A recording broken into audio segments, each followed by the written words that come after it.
I'm all of 23 tonight and I'm a long way from home. Lost inside these oilskins, frozen to the bone. I'm frozen to the bone, pitching for a job with the landing crew. I'm an innocent with hopes, but what they want is a hardy Breton tar who knows the ropes. Hold up into Hanley, a Breton fishing port. I came here for the music and I stayed on for the sport. I stayed for the sport, but man can't live on sport alone. That's a fact. So tonight my act is here, hustling for some francs to pay my go-was and my beer. They put me on a landing crane without a word of French. I'm to man the basket, my partner's on the winch. Without a word of French, I look to the other basket men for clues. Then something takes my eye. They have fingers, but believe me, they're in very short supply. And no doubt you'll have noticed that I love this old guitar. But it takes all of my fingers to play whiskey in the jar. I'm doing well so far, but got a crooked basket end of my short career. While pondering this flap, my partner dumps a half a ton of herring in my lap. Attention sous means pay attention down below. The catch of the day could fall on you. Attention sous means better get your arse in gear, or mon ami, you're out of here.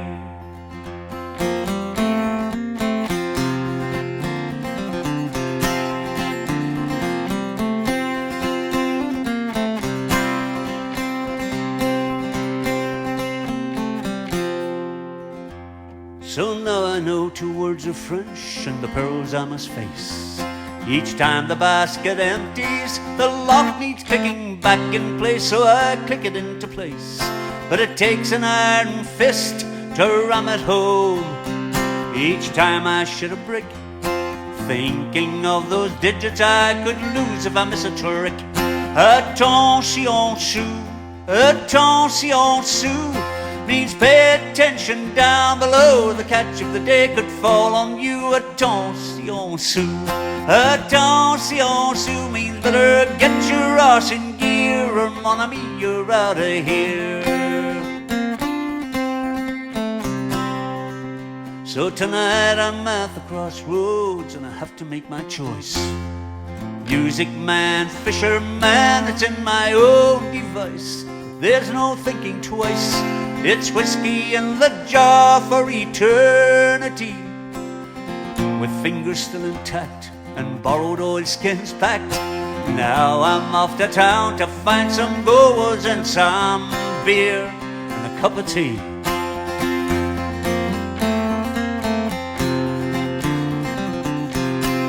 Non, nada rien, non, non, je ne regrette rien.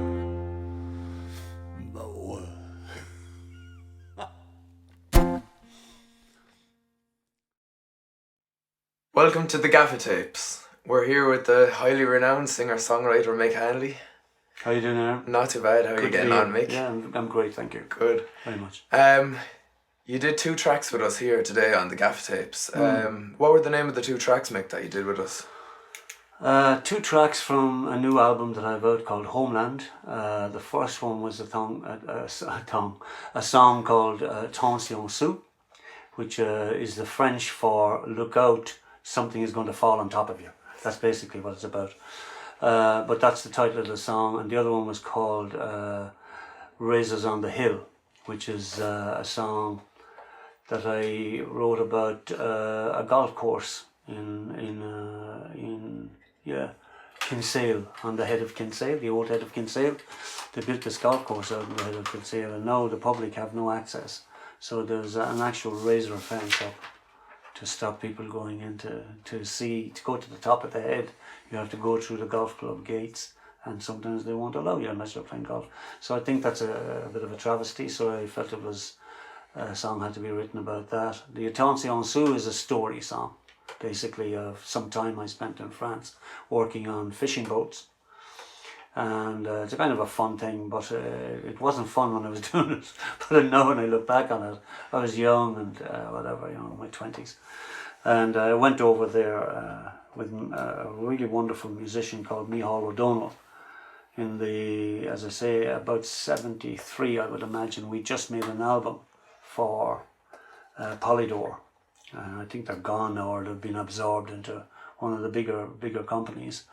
But we were waiting for that album to be released, and we went over to Brittany, and we toured Brittany for about 4 months. We got a name for ourselves. We were called Monroe. We're just two of us.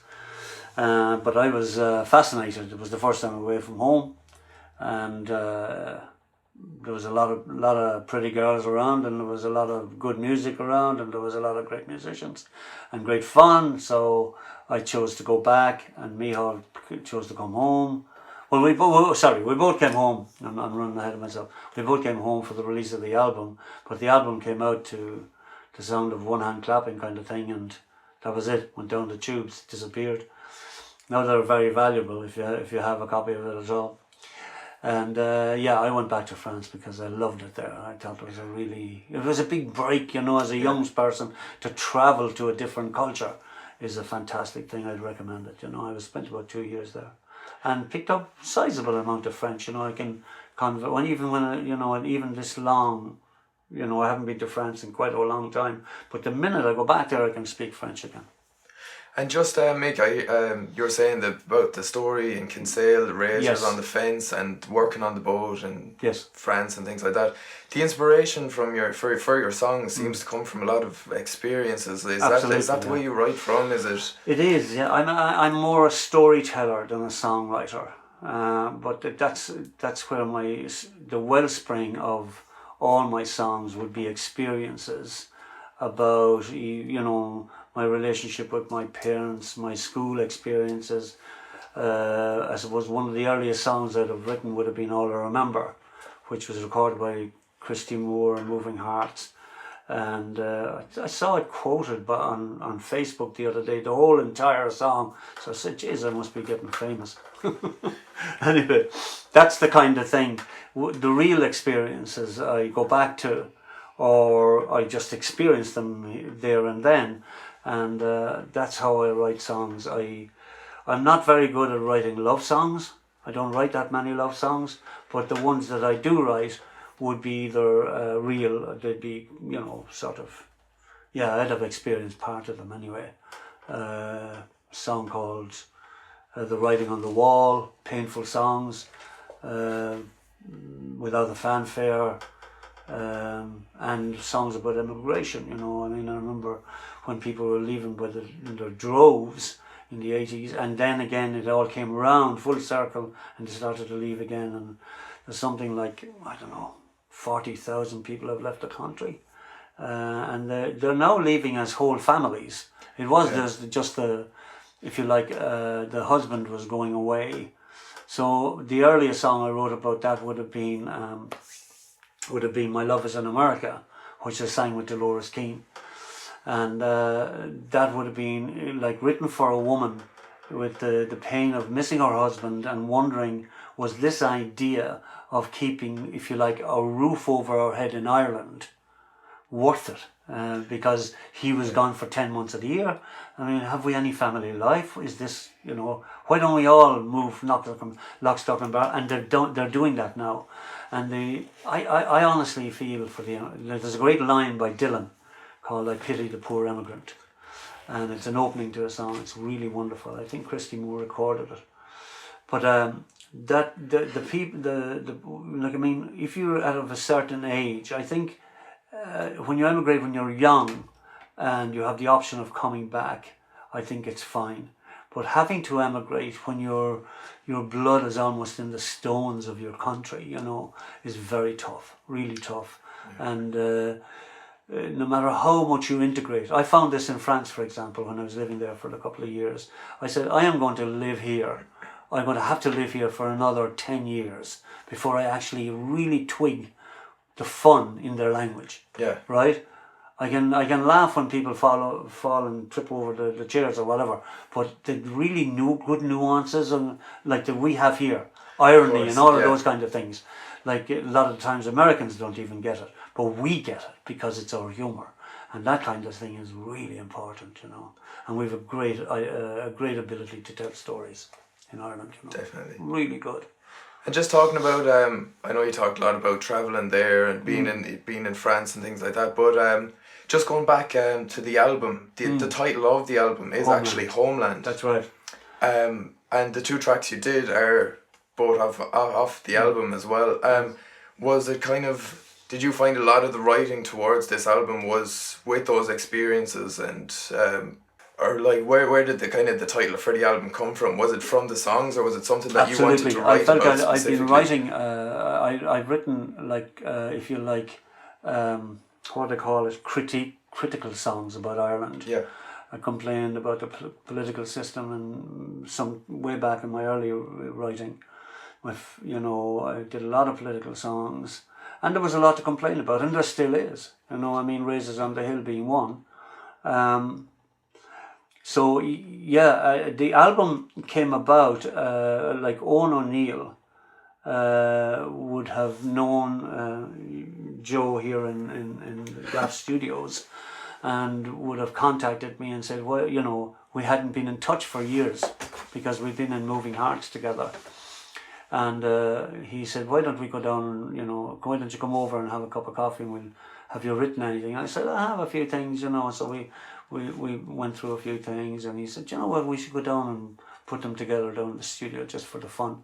And he got his friend Ray Feehan, and I had never met Ray before, even though he's a Limerick man like myself. So we came down, we put a few things together with Joe, and we had good fun, and and it led then to a couple of things that I wanted to finish. There were big songs. I had this dream, if you like, about doing a really big song, because in the folk idiom, there are some great songs, big like story songs, like Lord Baker, like Little Musgrave. There'd be English folk songs, and I'm sure there's lots of them in Irish, but I don't know them. And I wanted this to have a big canvas and a big dilemma, a human dilemma in it. So I wrote a song called The Lady Avonlea, and then I came across I had this story in my head that I remembered from my childhood about a family leaving that lived next to my grandmother.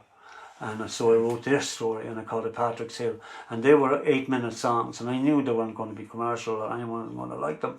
But Owen said to me, look, why don't you introduce them to Dave Kavanagh?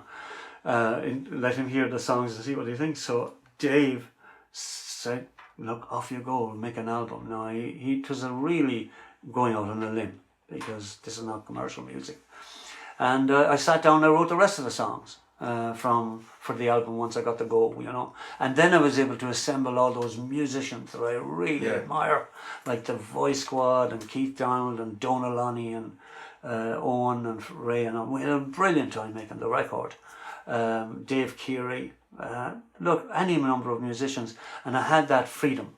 Yeah. And we got the album together, and we had good fun doing it, as I say. And as a result, I renewed my acquaintance with Donal, and we went out and did a tour in May, and now we're going out again in November. From about the 15th, I think we're starting to the 27th of November, and I think it's going to be great. I'm really looking forward. I love playing with Donal anyway.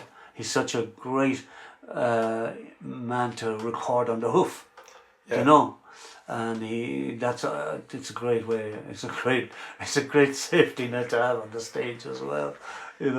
Someone that can dig it out when you need digging out. No, definitely. Now I've listened to the album Homeland, and if there's anybody out there that doesn't quite understand from you speaking about your inspiration of writing the album, I think just definitely all they have to do is listen to it, and they'll understand you a bit more, and they'll understand your style of writing and everything. It really speaks for itself. Well, that's nice. Thank you very much. I appreciate that. But basically, just old friends and kind of meeting people. Well, old friends that are well able to play. Yeah, of course, definitely. That's the important. That's a very important ingredient. There's a fine line, you know.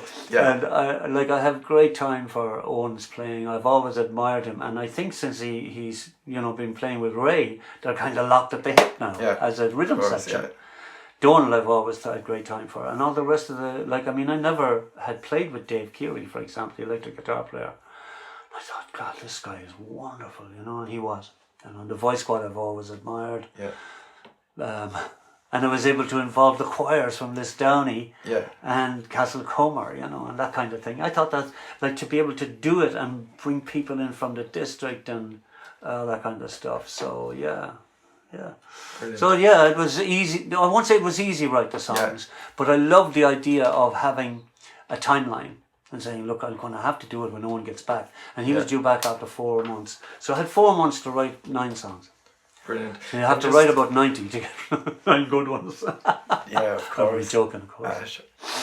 Just going back there about the songwriting and things and the inspiration coming from real life. We were talking briefly earlier about we know the Olympics were on recently. Work in progress. Work in progress. But you were telling me about the song you're writing, Marathon. I'm doing a song. I had this. I was watching the marathon the other day. I think it was when did I finish? Last Sunday, wasn't it? Only Sunday. Yeah, it was the finish of it. Yeah.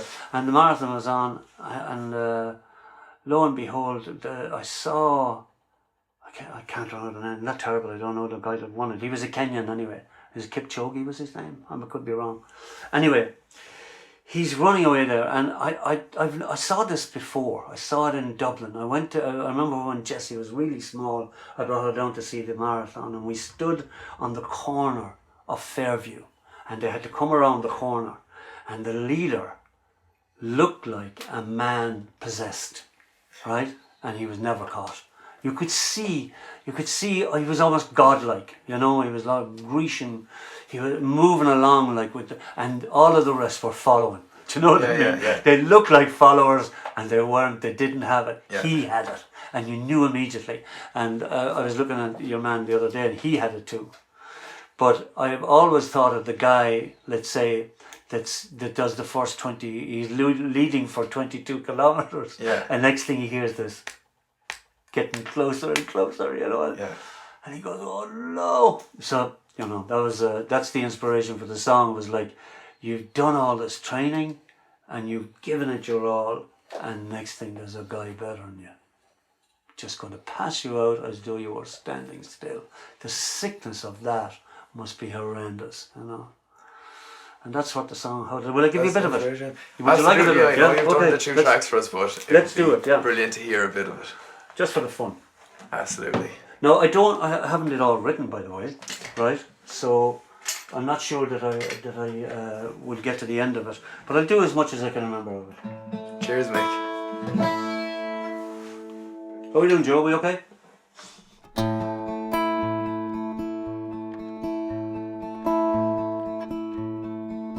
I heard a pounding in my ear.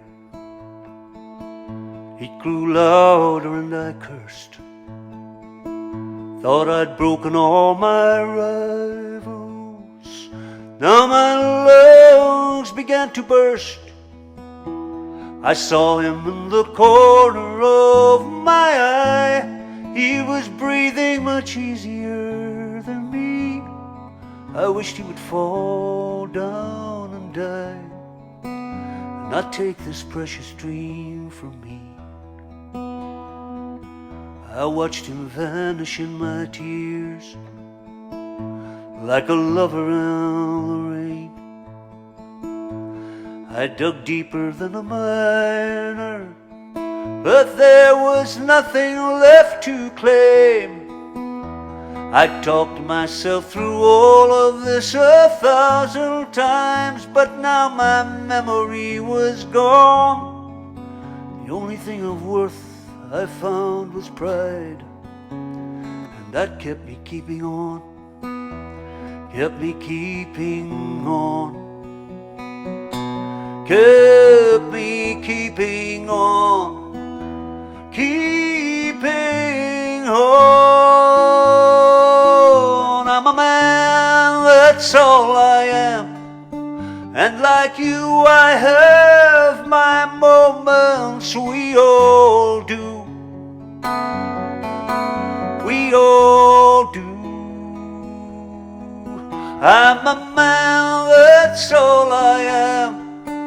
like you, I have my secrets. We all do. We all do. We all do.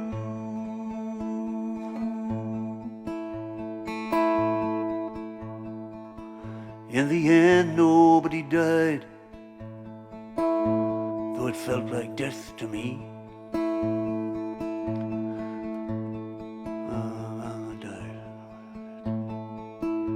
But nothing here was shirked that gave me my liberty. I think that's as much as I can go.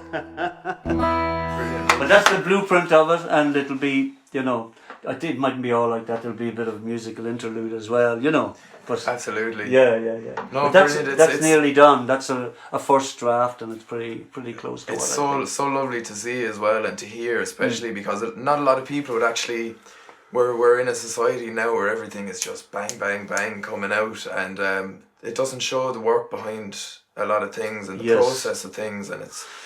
Yeah, I suppose. Look, well, yeah, I find it hard to give out about that. I know it drives me mad, all right, when there is so much machinery and very little of live things. Yeah. But I feel that my father, when he was talking about stuff as well, you know, I remember him, he says, why would you be listening to those Beatles? The Beatles were superb, you know.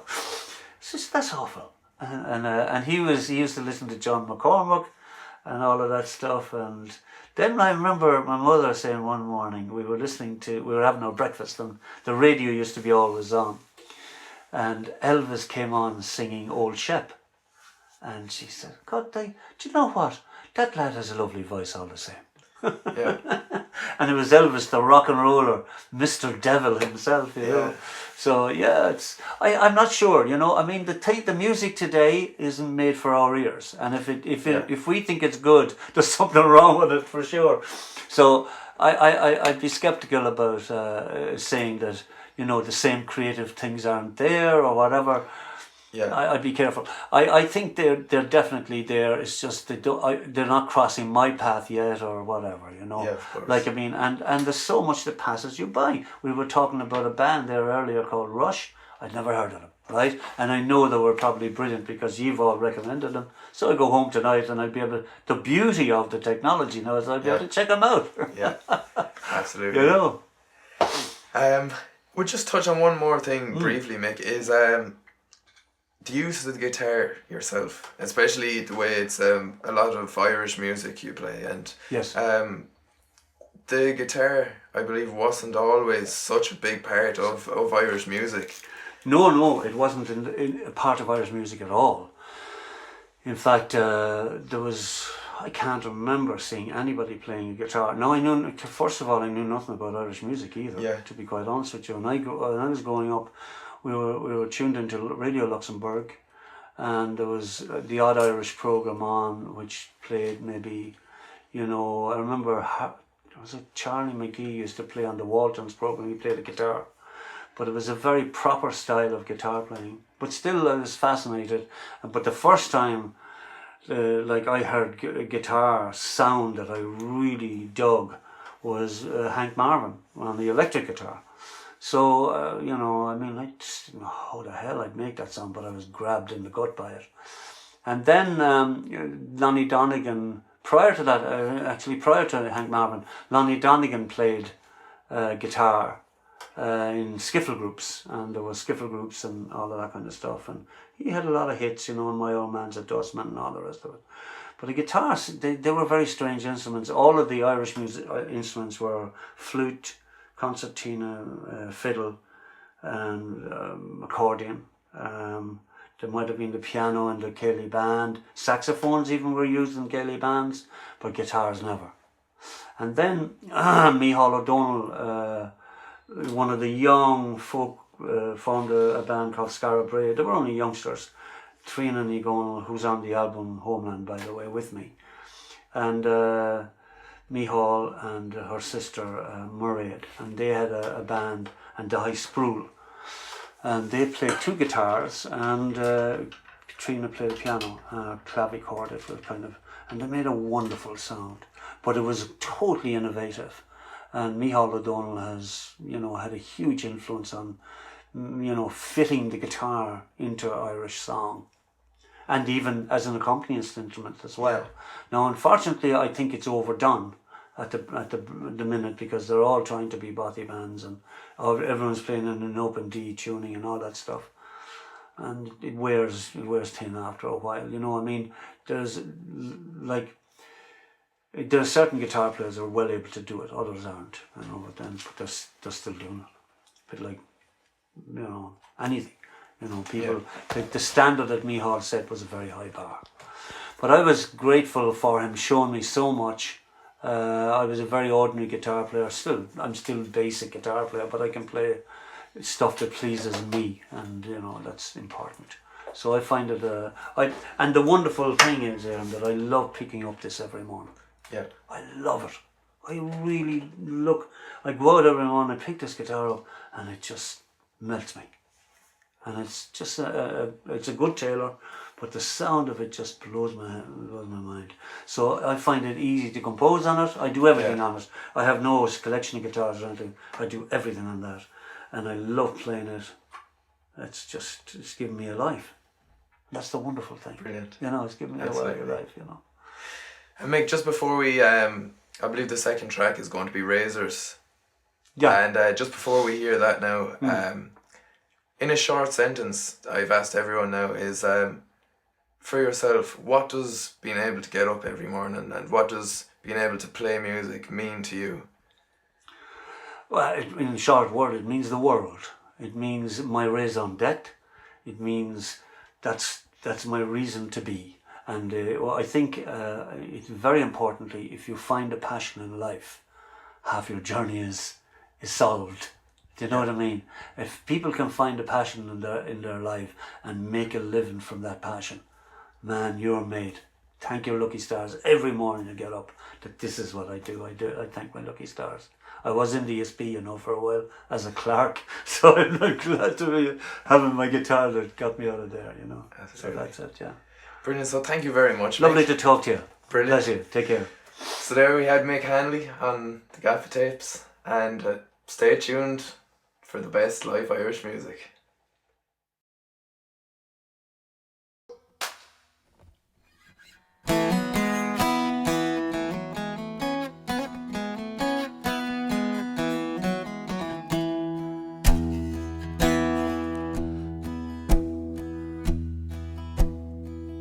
When I say the word raise your fence, I think you know what I mean. It's the cleaner version of barbed wire, only more obscene. You see it by the mile in Guantanamo, America's shame. And you see it on the walls of Mount Joy, where it's doing the same. Keeping the residents in a silver ring jail. But you don't expect to see it. No, you don't expect to see it on the old head of Kinsale.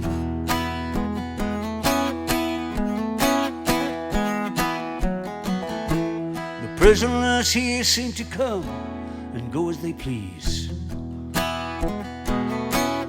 They don't look like they're oppressed or their lungs are being squeezed. They might well be monks in a garden doing their rounds. But to you and I, friends, this sacred path's out of bounds. Too bad if you've come to watch the dolphin or whale. Well, you might expect to see it. Yeah, you might expect to see it off the old head of Kinsale.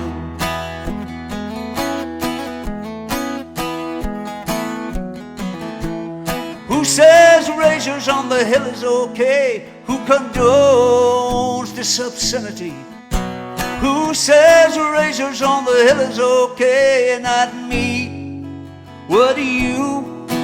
If you saw this, I doubt it somehow.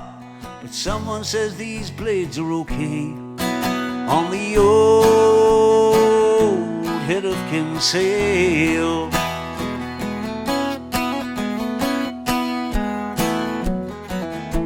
Now I don't know the story, but to me every glistening blade turns the sparkling sun down here to a sunshine betrayed.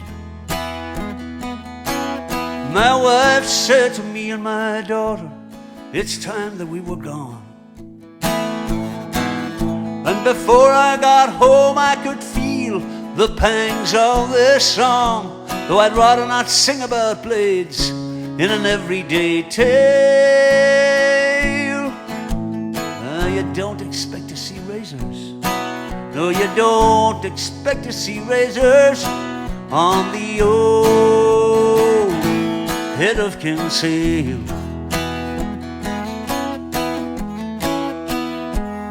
Who says razors on the hill is okay? Who condones this obscenity? Who says razors on the hill is okay? Not me. Would you? If you saw this, I doubt it somehow. But someone says these blades are okay.